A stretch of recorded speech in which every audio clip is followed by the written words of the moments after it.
E aí? O retorno também do cara que tinha medo de pêndulos.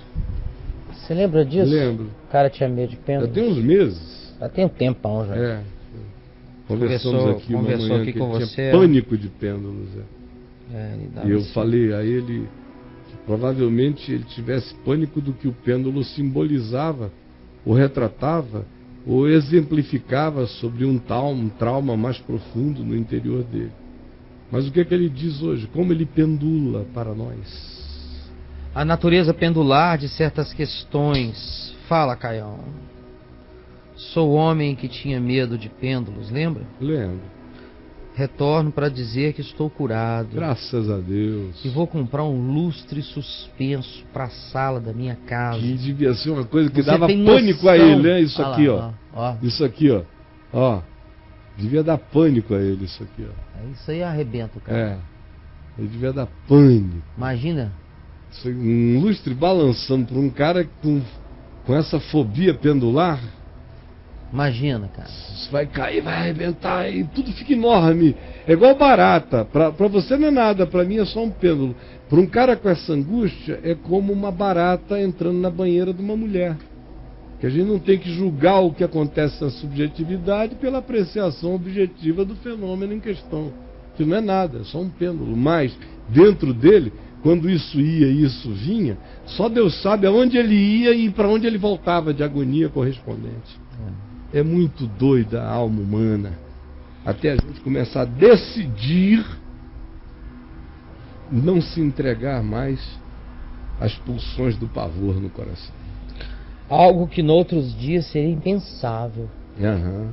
Obrigado pelas palavras que me Aleluia. motivaram a confrontar-me, mano. Amém. E ó, ele deveria nos dizer que, sobretudo, ele venceu isso pelas decisões de fé, de confrontação, de não se entregar, de ir e mexer, de pendular, de dizer: o equilíbrio sou eu, o pêndulo está na minha mão. Eu sou o fiel da balança. A minha fé determina o que é e o que não é. Eu vou mexer para lá e vou mexer para cá. Mas enquanto você não toma essa decisão fria de dizer: eu confrontarei meus medos, não existe cura nenhuma a caminho. Nenhuma. Eu dou graças a Deus por você ter tido essa coragem em nome do Senhor.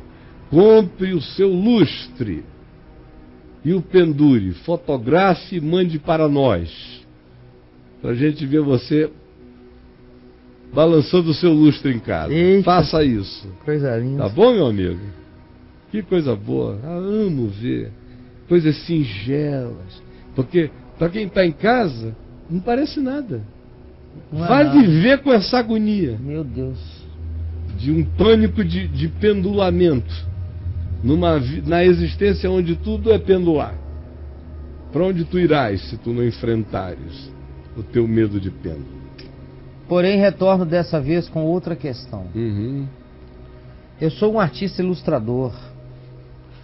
E como característica do meu trabalho, eu abordo quase sempre temas políticos representados em preto e branco.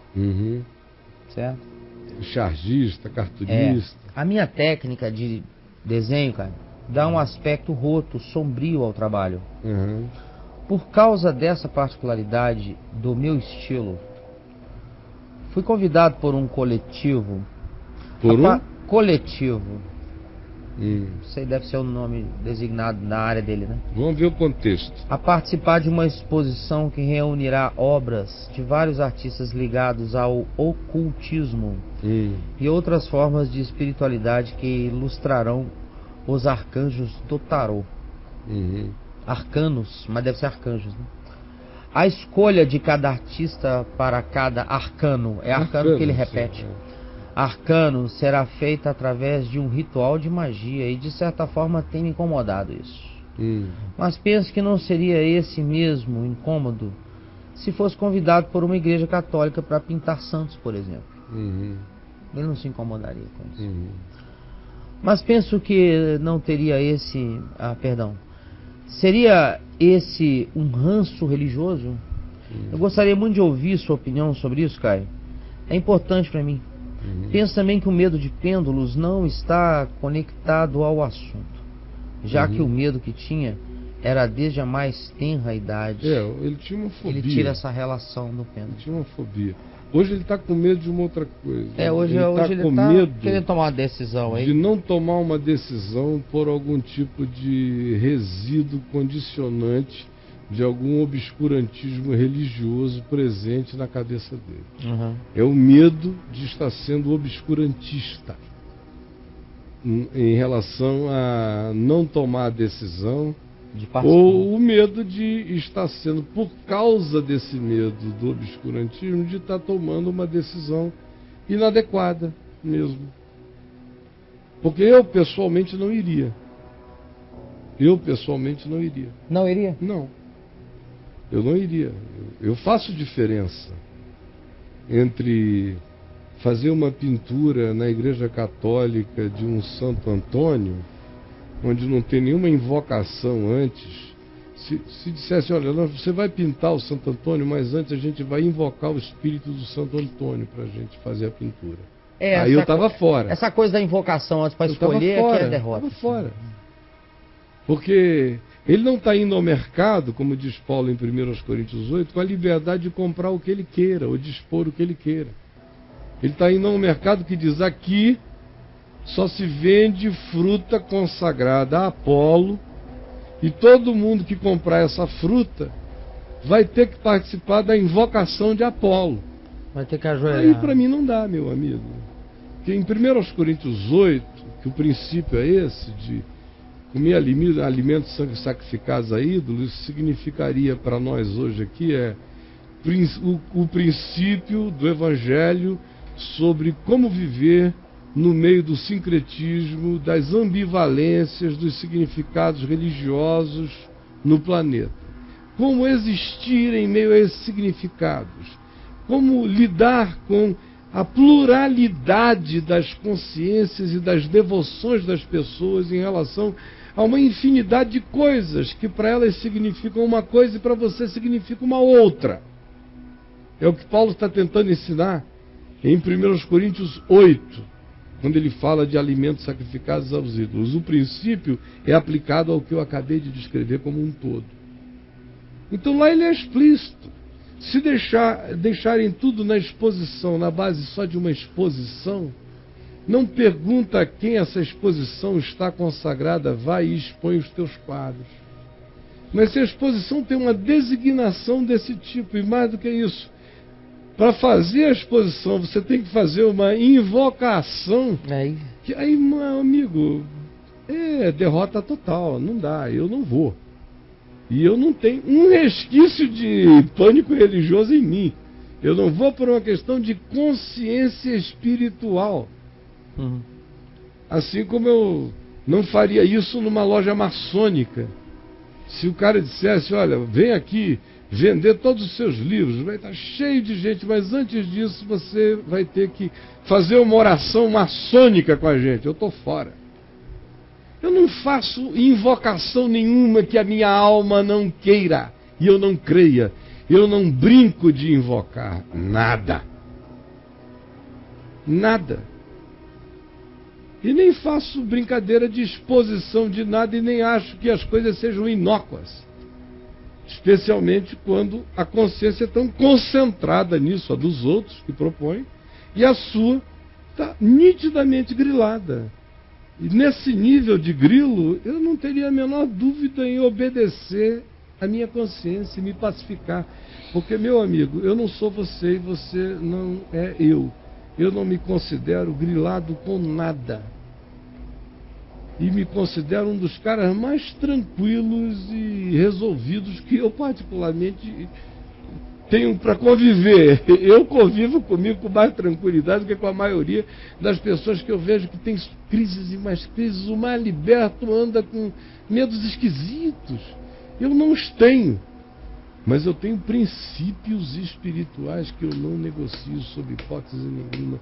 E todos eles me foram dados pela palavra, pelo Evangelho, pelo Espírito de Cristo, pela interpretação de Jesus ou dos apóstolos, segundo o Espírito do Evangelho. De modo que eu, se fosse você, não iria. Minha resposta é essa, com toda a simplicidade. Eu faço diferença entre resquícios religiosos e princípios espirituais que a gente não deve tirá-los da mente, nem da compreensão, nem da interpretação da vida, jamais. Isso não tem nada a ver com obscurantismo, nem com preconceito humano, nem com sair pisando nas crenças dos outros, mas tem a ver com o nosso direito, percepção e consciência espiritual de dizer: até aqui eu vou, daqui em diante a minha consciência não tem mais prazer, nem tranquilidade, nem paz de prosseguir. Quanto à natureza do seu trabalho, não tem nenhum problema ela ser densa, pesada, escura. Não é isso que faz do seu trabalho nada vinculado à magia negra, nem ao tarô, nem ao ocultismo. Você pode fazer as pinturas do Blake também. Eram pesadas, graves, intensas, e boa parte delas carregada de motivos bíblicos. Você pega aqui o meu livro, Enigma da Graça, só tem coisa do Blake lá, ilustração com desenhos do Blake, sobre Jó. Você veja, o cara, entre tantas ilustrações bíblicas que fez, tinha um traço tão grave que ele resolveu ilustrar a calamidade de Jó, entre tantas outras que ele ilustrou da Bíblia. Porque o traço era pesado. Era um traço muito mais favorável para ilustrar a calamidade de Jó do que uma expressão bíblica assim de um dia de glória no deserto. Não está muito para o Blake. O Blake está mais para sepultamento de todos os filhos de Jó num dia só. Então cada um de nós carrega a sua arte conforme a sua personalidade.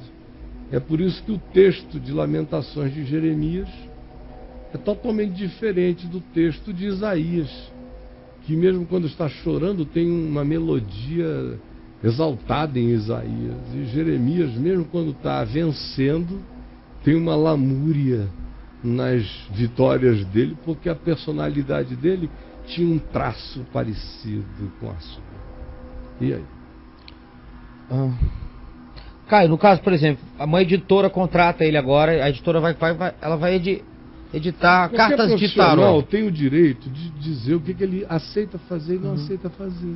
Entendi, assim como uma manequim aceita ver se ela vai desfilar, se ela vai desfilar pelada, se vai ser numa passarela, se ela vai fazer foto para Playboy, para Rustler ou para que revista de pornografia. Ela tem uma gama entre ser modelo e ser escort girl, que também se apresenta como modelo.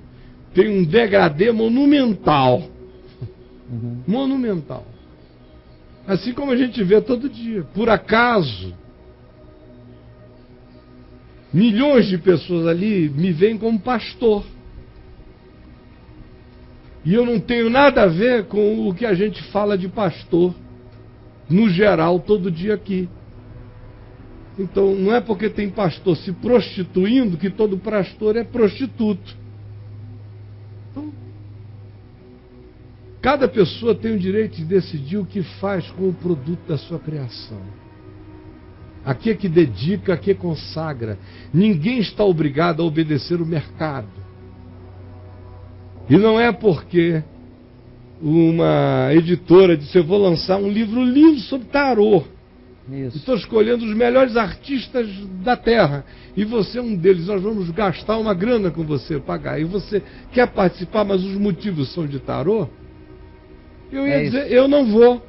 Entendi. Porque a minha arte é consagrada à minha consciência. Você entendeu? Entendi. Eu podia ser jogador de futebol e não aceitar propostas. Assim como uma é a vida de jogador de futebol do nosso querido Kaká, e outra foi a vida de jogador de futebol do Romário. Cada um vive a vida que quer, consagra como quer o que tem. Certo?